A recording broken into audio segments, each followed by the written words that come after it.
नमस्कार। जय सिया राम बंधु। आज दीपावली के पावन और मंगल पर्व पर सत्य की विजय हो असत्य पर, हिंसा पर अहिंसा की विजय हो, इस मनोकामना के साथ हम अपने इस ज्योमेट्री की अगली कड़ी में, ज्योमेट्री में जो हम कल पढ़ा के छोड़े थे वहीं से आगे प्रोसीड करेंगे। हमने बताया था पाइथागोरस की थ्योरम,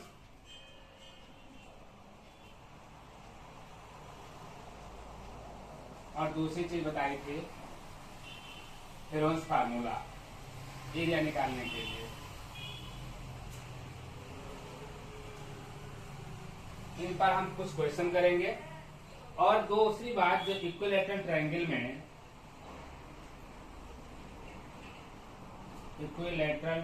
में एरिया निकालने का formula, area of triangle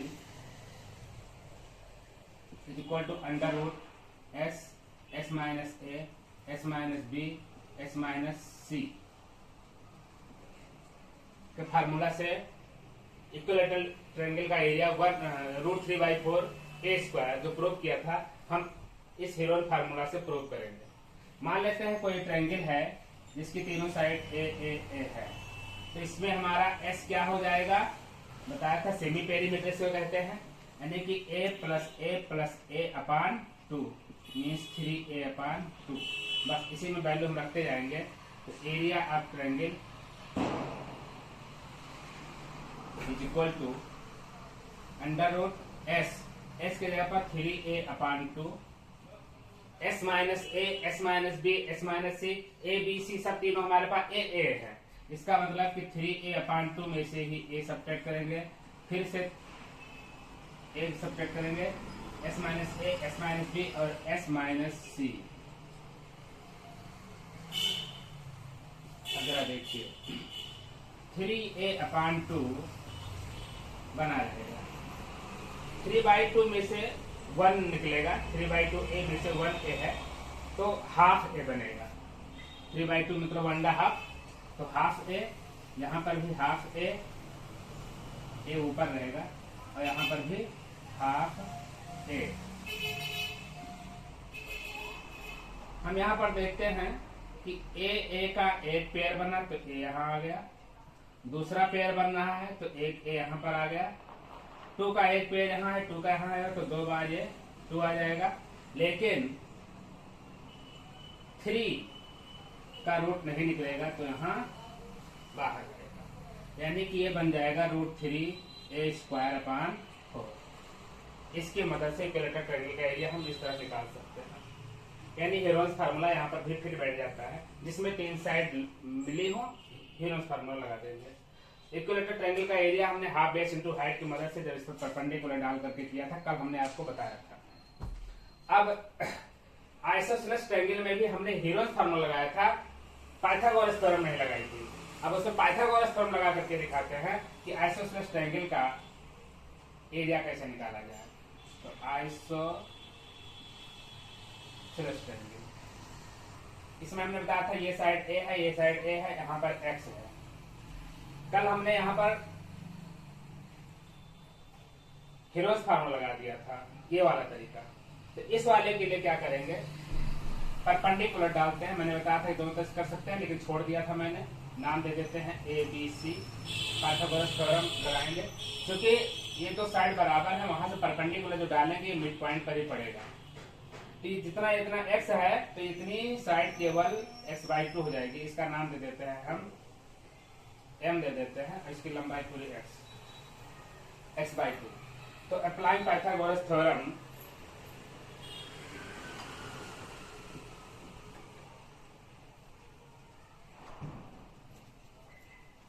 in triangle AMC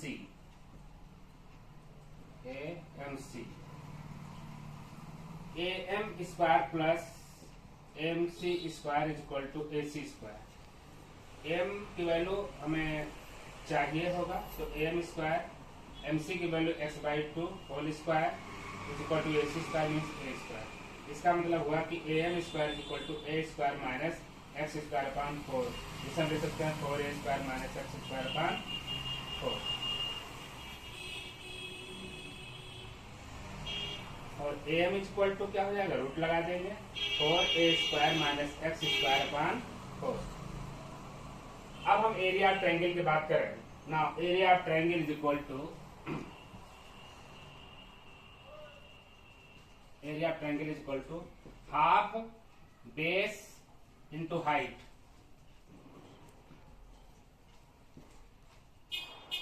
is equal to half base, क्या है यहाँ पर बीसी है, और height sorry BC capital letters लिखा जाएगा, कहीं गलती हो जाती है, हाइट एम है।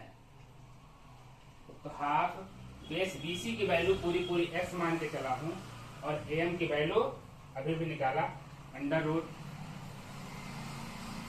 4a square minus x square, और अपान 4 जो लिखा है इसको अपान 2 लिख सकता हूँ। तो यहाँ पर ये x/4 आ जाएगा, x/4 under root 4a square minus x square. देखिएगा कल हमने यही रिजल्ट निकाल के दिया था। यानी एरिया ऑफ ट्रायंगल हम किस किस तरीके से निकाल सकते हैं, और ट्रायंगल का शेप एक ही होगा, उसको हम भले घुमा दें, इसको घुमा करके हम ऐसा कर दें या और इसको टर्न कर दें, लेकिन एरिया जो अंदर की स्पेस ऑक्युपाई करता है वो हमेशा कांस्टेंट बना रहेगा। यानी किसी भी दशा में एरिया ऑफ ट्रायंगल बदल नहीं सकता, एरिया ऑफ ट्रायंगल यही होता है।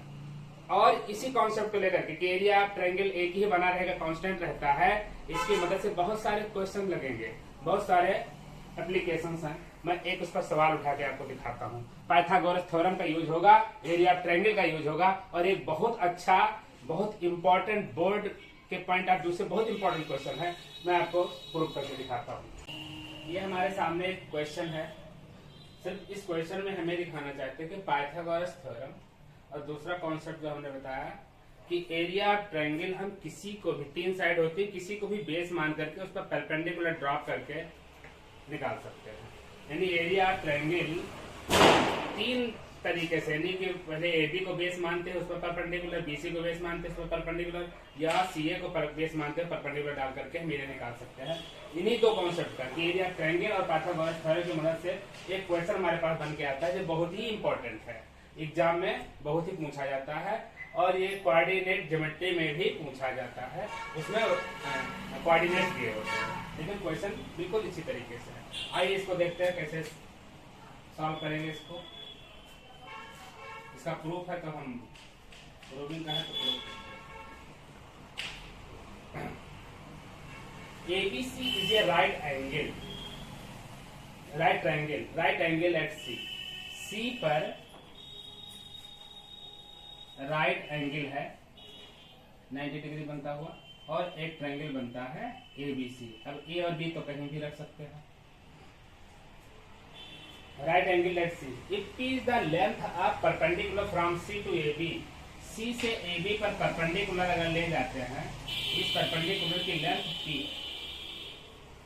अगर हम C से अपने सामने वाली साइड AB पर परपेंडिकुलर डालते हैं तो उसकी लेंथ P है। अगर हम यहाँ नाम दे देते हैं CM, तो CM की लेंथ भी P है। एंड ABC है देयर यूजुअल मीनिंग, जो मैंने बताया था ABC यूजुअल मीनिंग क्या, कि एंगल A के सामने वाली साइड को स्मॉल a से शो करेंगे, एंगल B के सामने वाली साइड को स्मॉल b से शो करेंगे, और इसी वाले को ये है AB की लेंथ को हम C कहेंगे। ये हो गया ABC है यूजुअल मीनिंग। प्रूव करना है first PC equal to AB, तो हम पहले वही चीज लगाएंगे कि इसका एरिया ऑफ ट्रायंगल यानी ABC का एरिया हम अगर निकालते हैं तो फार्मूला तो वही हाफ बेस इनटू हाइट, क्योंकि राइट एंगल बना हुआ है। तो एरिया ऑफ ट्रायंगल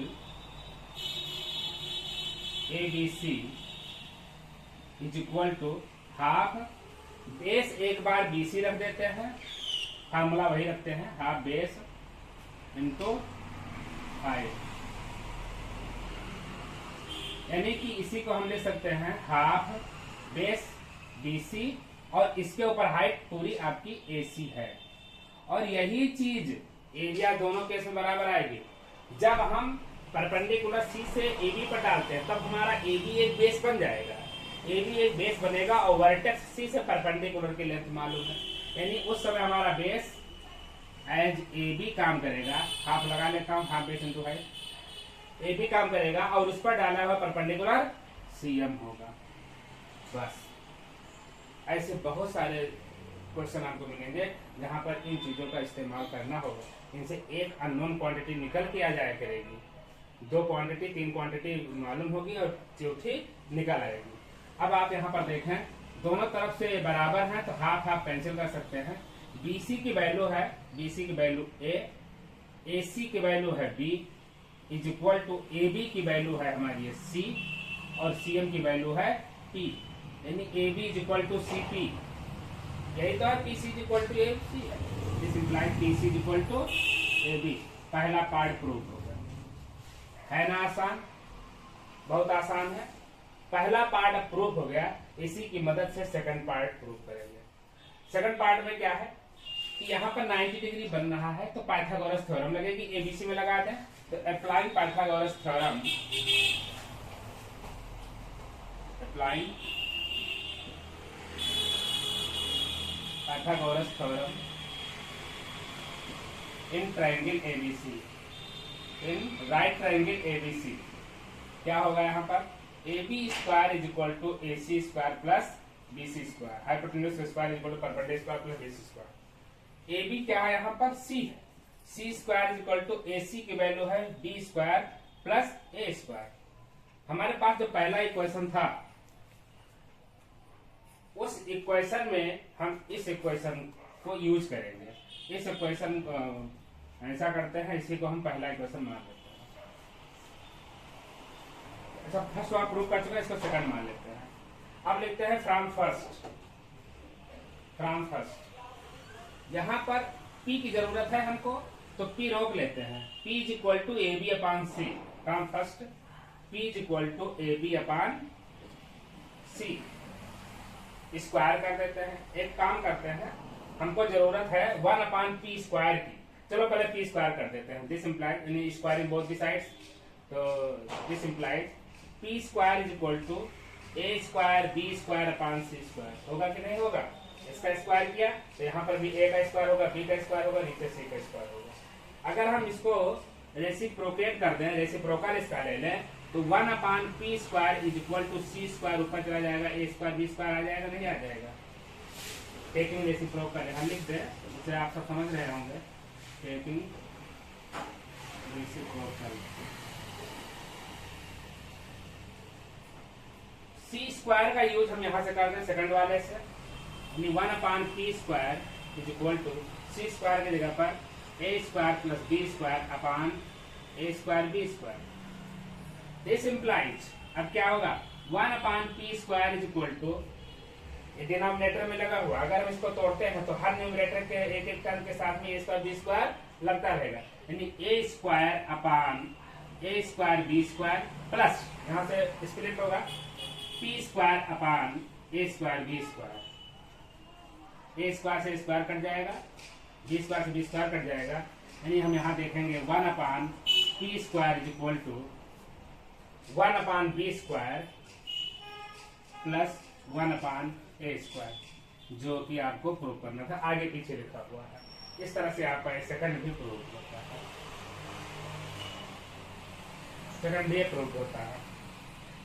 तो आपने देखा कि ट्रायंगल के एरिया हम कितने तरीके से निकाल सकते हैं। जब 10th में हम थेल्स थ्योरम पढ़ते हैं, बेसिक प्रोपोर्शनलिटी थ्योरम नाम है उसका, बेसिक प्रोपोर्शनलिटी थ्योरम पढ़ते हैं जिसे हम थेल्स थ्योरम कहते हैं, उसमें भी इसी चीज का इस्तेमाल है कि एरिया ट्रायंगल को 2 तरीके से लिया गया है, कभी एक साइड को बेस लिया गया तो कभी दूसरी साइड को बेस लिया गया है, और उससे हमको फायदा मिलता है।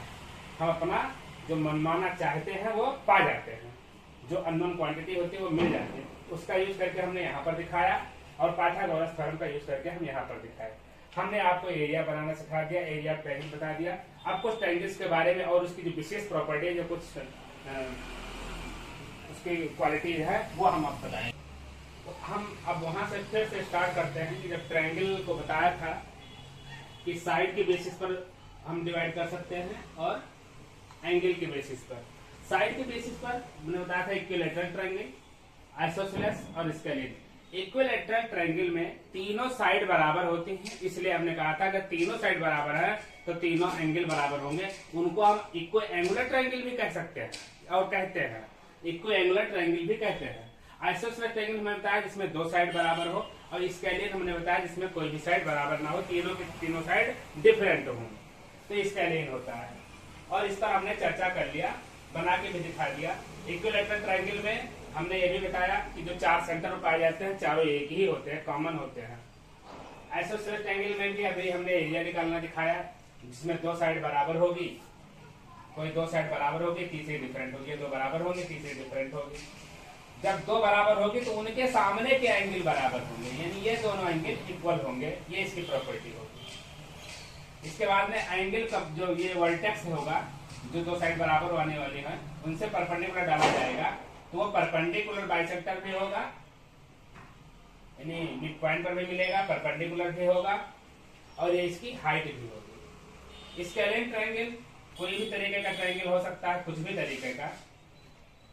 तो इसको हम किसी भी ट्रायंगल में समझ सकते हैं। इसका अगर पेरीमीटर निकालना है तो तीनों साइड मालूम होनी चाहिए, तीनों को सम कर देंगे। एरिया निकालनी होगी तो हमें परपेंडिकुलर ड्रॉप करना पड़ेगा। परपेंडिकुलर ड्रॉप करेंगे तो स्केलियन किसी भी तरीके का ट्रायंगल हो सकता है। आइए हम एंगल वाले में देखेंगे, जैसे इसमें एरिया निकालते हैं उसी तरह स्केलियन में भी हम निकाला करेंगे, इसका कोई स्पेशल केस नहीं बनने वाला। एक्यूट एंगल ट्रायंगल जब हम लेते हैं, एक्यूट एंगल ट्रायंगल में तीनों एंगल 90 डिग्री से कम कम के होने चाहिए।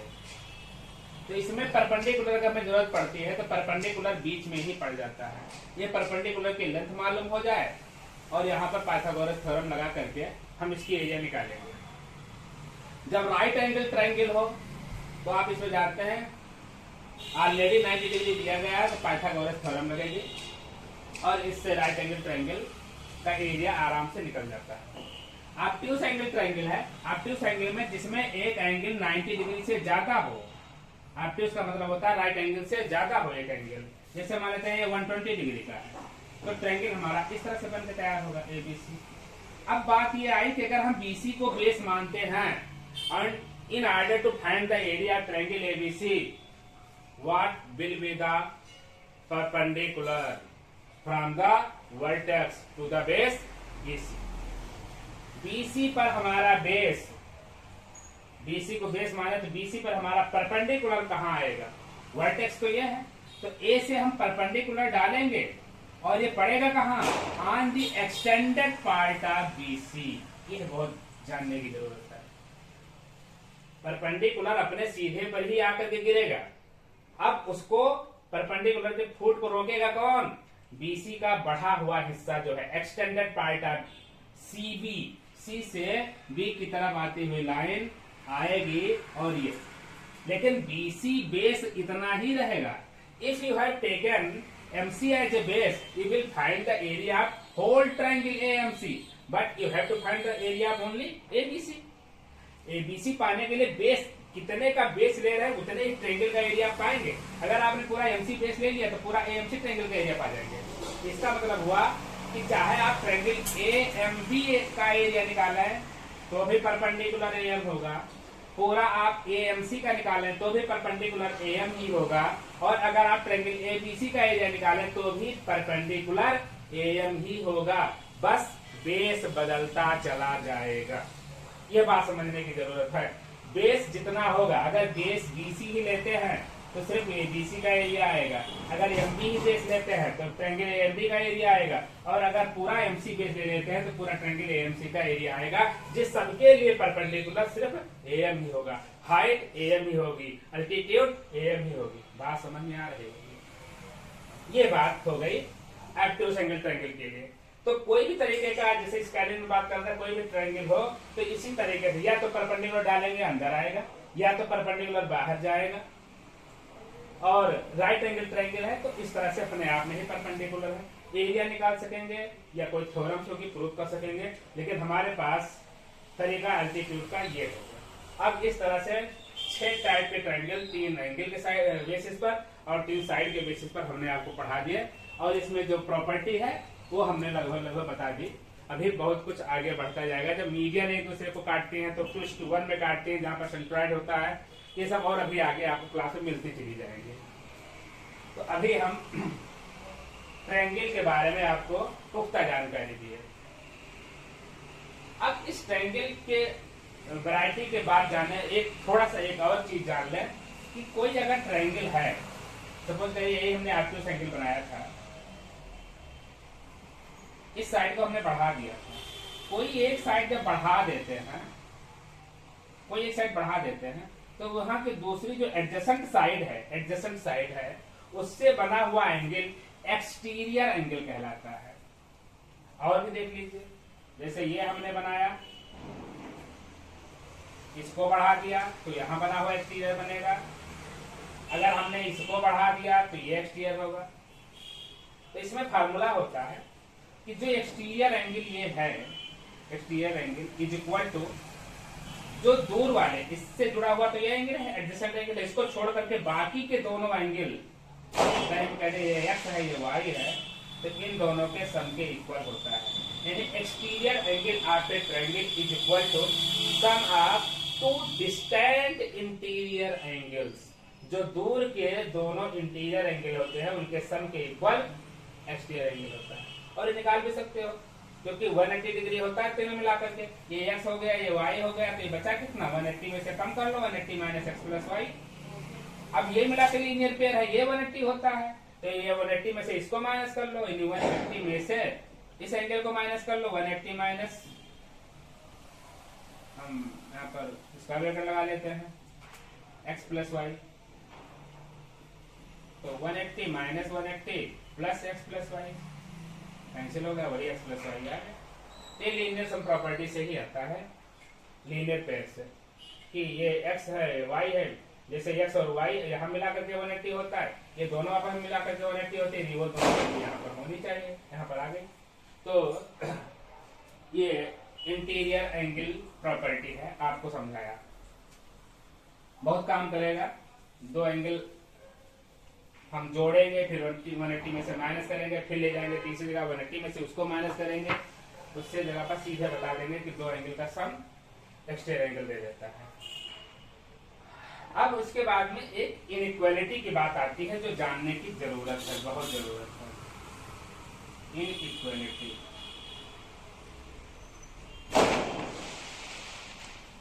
इनइक्वालिटी मतलब इक्वालिटी ना हो, बराबरी ना हो। अभी बहुत सारे ऐसे क्वेश्चन हो सकते हैं, कह दिया जाए 6, 12, 19, 6 सेंटीमीटर के, 6 मीटर की, 12 मीटर की, 19 सेंटीमीटर की, 19 मीटर की साइड्स वाले ट्रायंगल का एरिया क्या होगा। तो सबसे पहले तो हमें यह देखना है कि क्या इन मेजरमेंट से कोई ट्रायंगल का बनना पॉसिबल है, ये एक मायने रखता है। अगर ट्रायंगल बना ही नहीं तो उसका एरिया कैसे निकल सकता है। कभी कभी क्वेश्चन में ऐसा भी आता है कि क्या दी गई साइड से ट्रायंगल की है कि नहीं है, तो वही पर आती है कि ट्रायंगल की इनइक्वालिटी। हम जो इनइक्वालिटी इन ट्रायंगल पढ़ाने जा रहे हैं, इसी चीज को लेकर के बताने जा रहे हैं कि अगर कोई ट्रायंगल अगर फॉर्म हो रहा है, मान लेते हैं ABC यहाँ पर ट्रायंगल है, तो इसमें कोई भी दो साइड मान लेते हैं AB और BC। ऐसा नहीं कि AB BC ले सकते हैं, AB BC ले सकते हैं, AB AC ले सकते हैं, BC AC ले सकते हैं, कुछ भी ले सकते हैं, लेकिन दो साइड का सम हमेशा के लिए तीसरे से बड़ा होगा। पहली बात, sum of two sides is always greater than its third side. Okay, ये बात। दूसरी बात, बन तभी सकेगा जब इन्हीं दो साइड की मेजरमेंट का, इनकी लेंथ का जो डिफरेंस हो वो तीसरी से कम ही हो। यहाँ पर कुछ भी नाम बदल सकते हैं, कोई भी दो अनायास कोई भी हम साइड उठा लेंगे। जैसे हम इसमें बात करें, अगर हम इन दोनों में से डिफरेंस निकालें, कितना आया, ये 12 है, 19 है, इसका डिफरेंस 7 सेंटीमीटर आया, 7 मीटर आया। डिफरेंस करने के बाद भी इससे बड़ा हो गया, जबकि ये डिफरेंस थर्ड साइड से भी छोटा आना चाहिए था। यानी ट्रायंगल बना ही नहीं, ये हमारी इस थ्योरी को गलत कर दिया। यहाँ पर अगर हम डिफरेंस लगाते या इन दोनों को जोड़ देते, 12, 6, 18, यानी 12 और 6 मिला करके 18 सेंटीमीटर, जो कि 19 सेंटीमीटर से भी कम पड़ गया, जबकि दो साइड का सम हमेशा तीसरी से बड़ा होगा। इसका मतलब हो गया कि इन मेजरमेंट्स के साइड से एक ट्रायंगल का बनना पॉसिबल नहीं है। Means it is impossible to draw a triangle of the measurements 6 metre, 12 metre and 9 metre of the sides. ये तीनों मेजरमेंट की लंबाइयों के साइड से कोई भी ट्रायंगल बनने वाला नहीं है। अब कहते हैं इसका एरिया बताओ, तो जब ट्रायंगल नहीं बना तो एरिया क्या बनाएंगे हम? तो इसका एरिया नहीं निकलने वाला। तो पहले हम यही देख लेते हैं कि is the possible, is the triangle possible, triangle possible है कि नहीं है। अगर ट्रायंगल पॉसिबल नहीं है तो there is no need of finding the area of the triangle. Okay, ये दो बातें हुई इनइक्वालिटी में, ट्रायंगल की इनइक्वालिटी में यही खास दो बात। एक और बात एंगल को लेकर के कि किसी भी ट्रायंगल में जो एंगल सबसे बड़ा होगा उसके सामने वाली साइड सबसे बड़ी होगी।